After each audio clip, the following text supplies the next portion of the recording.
Today's journey finds us back in the mausoleum here at Woodlawn Memorial Park in Nashville, Tennessee.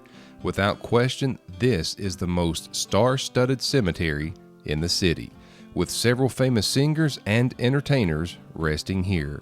We are here today to visit the final resting place of country music singer K.T. Oslin. Born May 15, 1942, Ms. Oslin entered the country music community a little later than most who make it in the business.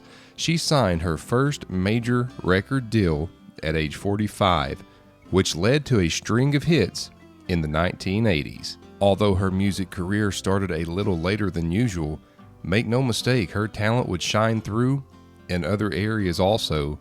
She studied theater in college, and in 1966, she was cast in a touring production of Hello, Dolly.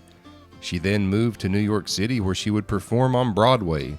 She would, around this same time, start writing songs as a hobby. After signing with a smaller company in 1986, she was signed by RCA Records, where she would have her first major hit entitled 80s Ladies. 80s Ladies would prove to be a major success, making it to number 7 on the Billboard charts and securing Oslin the Grammy Award for Best Female Country Vocal Performance. The song also won the Country Music Association Song of the Year. This would prove to be groundbreaking, as Oslin was the first female to win in the Song of the Year category. When Oslin's debut studio album was released, it became the highest charting album by a female in over 20 years. In February 1998, the album officially topped the charts. It would be certified as platinum by selling over 1 million copies. In 1988, she kept a demanding tour schedule, touring with Alabama and George Strait. On her August 1988 album released entitled This Woman, she either wrote or co-wrote every single song. She maintained success into the 90s and even performed in Carnegie Hall. The demanding schedule began to take a toll on her mental health, and she had to take some months off of the road. However, she would still record another album. Oslin took several years off in the mid-90s and unfortunately had severe depression. She would also have quadruple bypass surgery.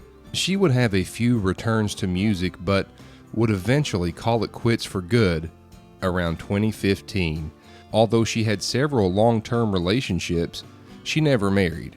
In June 2015, K.T. Oslin was diagnosed with Parkinson's disease and would have to move into an assisted living facility.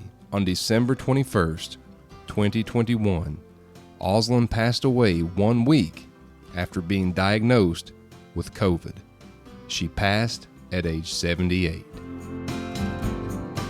This is the first person on my channel that I have visited that has passed away with complications from COVID, although she did have some very serious underlying conditions.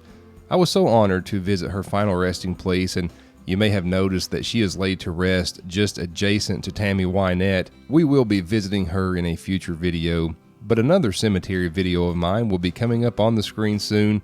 I ask that you please watch it.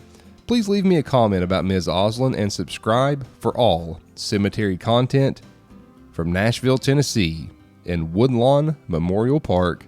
I will see you again soon.